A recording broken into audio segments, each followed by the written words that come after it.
Hello বন্ধুরা, তো আজকে আমি বাটার চিকেন করতে চলে এসেছি। রাত এখন অনেক বেজে গেছে, রাত্রে বাজে 9টা। আমি চলে এসেছি কিচেনে। তো দেখুন, এখানে আমি অনেকটা মাংস নিয়েছি। মাংসগুলো ছোটো ছোটো করে কেটে নেব। তো আমি এখানে হাড্ডি মাংস নিয়েছি, আপনারা পারলে মানে সলিড মাংসও নিতে পারেন। এখানে আমি চিকেন নিয়ে নিয়েছি 700 মতো। তো দেখুন, আমি মাংসগুলো ছোটো ছোটো করে কেটে নিয়েছি। এই দেখুন, ছোট্ট ছোট্ট করে কেটে, বেশি ছোটো না, মানে মাঝারি সাইজ করে কেটে নিয়েছি। মাংসগুলো আমি কেটে ধুয়ে পরিষ্কার করে নিয়েছি। এখানে আমি দিয়ে দেবো এবারে 1 চামচ জিরের গুঁড়ো, দিয়ে দেবো হাফ চামচের একটু বেশি গোলমরিচের গুঁড়ো। এখানে আমার কাছে দই নেই, তার বদলে আমি দিয়ে দেবো লেবু। এখানে আমি একটা লেবু ভালো করে রস বার করে দিয়ে দেবো, এর মধ্যে বড় লেবু। তো লেবুটা দিয়ে দিয়েছি। এবার এখানে আমি দিয়ে দেবো পরিমাণ মতো লবণ,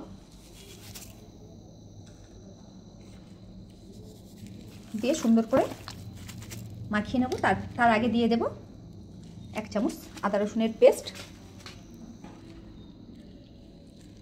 দিয়ে মাংসটা আমি ম্যারিনেট করে দেবো, মানে ভালো করে মাখিয়ে নেব নিয়েছি। এবারে আমি এটা 20 মিনিট এইভাবে ঢেকে রেখে দেবো।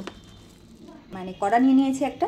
আর এখানে দেখুন, এখানে বড় বড় 3টে আমি টমেটো কেটে নিয়েছি। এখানে নিয়েছি বড় বড় 3টে পেঁয়াজ কেটে। 2 চামচ মতো, বড় বড় চামচে 2 চামচ মতো সরষের তেল নিয়ে নেব। 2 চামচ সরষের তেল নিয়েছি, কেন বাটারটা বেশি যাবে বলে, তেলটা কম যাবে। তো তেলটা গরম হয়ে যাক। তো এখানে আমি একটা এলাচ দিলাম আর 2-3টে দালচিনি দিয়ে দিয়েছি, কেননা বেশি আমি এলাচ ব্যবহার করব না, আমি গুঁড়ো ব্যবহার করব, এই জন্য। তেলটা এখানে গরম হয়ে গেছে। তো আমি দিয়ে দেবো এখানে পেঁয়াজগুলো। এইভাবে করে খেয়ে দেখবেন, এটা হচ্ছে আমাদের বাঙালির বাটার চিকেন। তো পেঁয়াজটা আমি এইভাবে কুচে দেবো, কারণ পেঁয়াজটা যাতে করে পুরো ছাড়িয়ে যায়। পেঁয়াজটা লাল লাল হয়ে গেছে। এবার আমি এর মধ্যে দিয়ে দেবো যে টমেটোগুলো কাটা ছিল, টমেটো, আর এখানে কাজু বাদাম, আর এটা হচ্ছে কাস্তুরি মেথি, সেগুলো সব দিয়ে দেবো আমি। এগুলো আমি ভালো করে ভেজে নেব। এই গ্রেভিটা বেশি দরকার, এই জন্য আমাদের বেশি করে টমেটো যাবে, সব কিছু বেশি বেশি যাবে। আমি 12-13টা মতো কাজু বাদাম দিয়ে দিয়েছি, দিয়ে সুন্দর করে দেখতে পাচ্ছেন ভাজছি। মানে এটা একদম একটু লালচে লালচে ভাব হবে, তখন নামিয়ে নেব।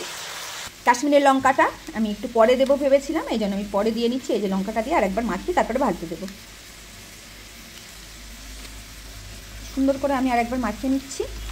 এটা হচ্ছে, এবার এর মধ্যে দিয়ে দেবো আমি 1 চামচ লবণ, আর দিয়ে দেবো আমি 1 চামচের একটুখানি বেশি আদা রসুনের পেস্ট, দিয়ে দেবো কাশ্মীরি লঙ্কার গুঁড়ো 4 চামচের 2 চামচ, 1 চামচ জিরে মরিচের গুঁড়ো, কেন বেশি ঝাল ঝাল আমরা খাবো না।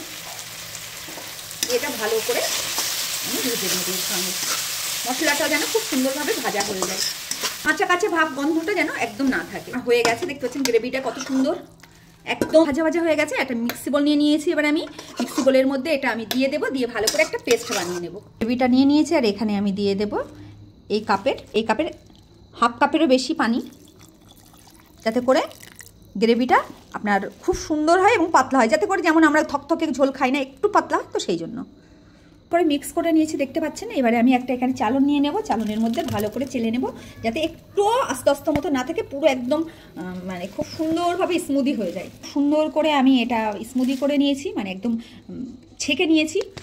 তো দেখতে পাচ্ছেন একদম পুরো স্মুদি ছেঁকে নিয়েছি খুব সুন্দর করে। এবার আমি মাংসটা ভেজে নেব। এখানে দিয়ে দিয়েছি একটা চাটুইয়ের মধ্যে দিয়ে দেব আমি বাটার। এখানে আমি বড় 1 পিস বাটার দিয়ে দিলাম। তো আমার এই খুন্তিটা, যে গ্রেভির খুন্তিটা দিয়ে একটু ভালো করে নেড়ে নিচ্ছি বাটারটা। বাটার গরম হয়ে গেছে, একটা একটা করে মাংসগুলো আমি দিয়ে দেবো ভাজতে। আমাদের বাঙালিদের বাটার চিকেন একটু আলাদা না হলে হয়, তো আমরা একটু আলাদাভাবে করছি। মানে হাড্ডি লেগ পিস সব দিয়ে দিচ্ছি জুড়ে। পরে আরেকটু বাটার দিলাম আমি, পুরো চারিদিকে যেন মানে মাংসের উপরে টুকরেও যায়, খুব সুন্দরভাবে আরও বাটারটা মাখা মাখা লাগে গায়ে। তো দেখতে পাচ্ছেন চিকেনটা 1 পিঠ ভাজা হয়ে গেছে, এই জন্য আমি উল্টে দিচ্ছি। দেখতে পাচ্ছেন ভাজা হয়ে গেছে, এই যে লাল লাল হয়ে গেছে, এই দেখুন। তো আমি প্রত্যেকটা মাংস উল্টে দেবো। তো দেখুন একদিকে ভাজা হয়ে গেছে, আমি আরেকটা মানে উল্টে দিয়েছি আরেক দিকটা ভাজার জন্য। আর এইভাবে যদি আপনারা ভেজেও খান, তাহলে এত ভালো লাগবে খেতে। এই তো মানে এত সুন্দর সেন্ট বার হচ্ছে, আর আসছে আমাদের নাকে, মানে সেন্ট আসছে, সে মানে মনে হচ্ছে সব এখনই তুলে খেয়ে নিই। চিকেনটা ভাজা হয়ে গেছে খুব সুন্দর করে, দেখে বুঝতে পারছেন। এবারে যে কড়াই আমি মানে পেঁয়াজগুলো সব ভেজেছিলাম, সেই কড়ার মধ্যে আমি গ্রেভিটা দিয়ে দেবো। কেন আমাদের একটু হাড্ডি মাংস বলে আমি ঝোলটা একটু পাতলা করেছি, কেন হাড্ডিগুলোও তো মানে হাড্ডির মধ্যে মশলাটা ঢুকবে। যারা সলিড মাংস করবেন তারা গ্রেভিটা একটু ঘন করবেন। লবণ কম হয়েছিল, একটু লবণ দিয়ে নিয়েছি, আর 1 চামচ চিনি দিয়ে নেবো। চিনিটা দিলে কি হবে, একটু মিষ্টি ভাব আমাদের বাড়িতে একটু রান্নার মধ্যে পছন্দ করে, তো আমি একটু মিষ্টি ভাবটা দিয়ে দেবো। এই জন্য এখানে 1 চামচ চিনি দিয়ে দিলাম আমি, দিয়ে ভালো করে এটা নেড়ে নেব। গ্রেভিটা আমি বসিয়ে দিয়েছি, গ্রেভিটা দেখতে পাচ্ছেন অনেক একটু কষিয়ে মতো নিয়েছি। তারপরে আমি চিকেনগুলো এইভাবে দিয়ে দেবো। আর আমরা বাঙালি মানুষ, এই জন্য আমরা ভালো করে চিকেনটা ভিতরে যে মশলাটা আছে ওটাও আমি দিয়ে দেবো। দিয়ে ভালো করে একটু নেড়ে নেবো। হাড্ডি মাংস বলে আমি একটু ফুটিয়ে নেবো, একবার ভালো করে ফুটিয়ে নেব।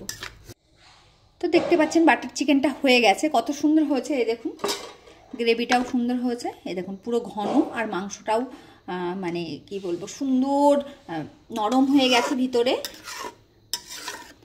তো দেখতে পাচ্ছেন বাঙালির বাটার চিকেন। একটা পাত্রের মধ্যে আমি নিয়ে নিচ্ছি বাটার চিকেনটা, দেখতে পাচ্ছেন একটা পাত্র নিয়ে নেব। তো বন্ধুরা দেখুন বাটার চিকেনটা হয়ে গেছে, আমরা রুটি দিয়ে খাওয়ার জন্য একটা পাত্রে নিয়ে নিয়েছি। এবার এখানে আমি ছড়িয়ে দেবো একটু ধনেপাতা কুচি। তাটা আমি ধুয়ে নিয়েছি, এই জন্য একটু জড়িয়ে জড়িয়ে যাচ্ছে। তো এখানে আমি একটা বাটারের টুকরো দিয়ে দিলাম, দেখতে পাচ্ছেন টুকরো দিয়ে দিয়েছি। এবার এটা আমরা রুটি দিয়ে খাওয়া শুরু করে দেব। তো কেমন হয়েছে বলবেন, আর আমার ভিডিওগুলো ভালো লাগলে বেশি করে সাবস্ক্রাইব করবেন, লাইক করবেন, আর পাশে থাকবেন। কত কষ্ট করে খাচ্ছি বুঝতে পারছেন না, এইসব বানাতে গেলে কত পরিশ্রম করতে হয়। তো প্লিজ পাশে থাকবেন আর সাপোর্ট করবেন।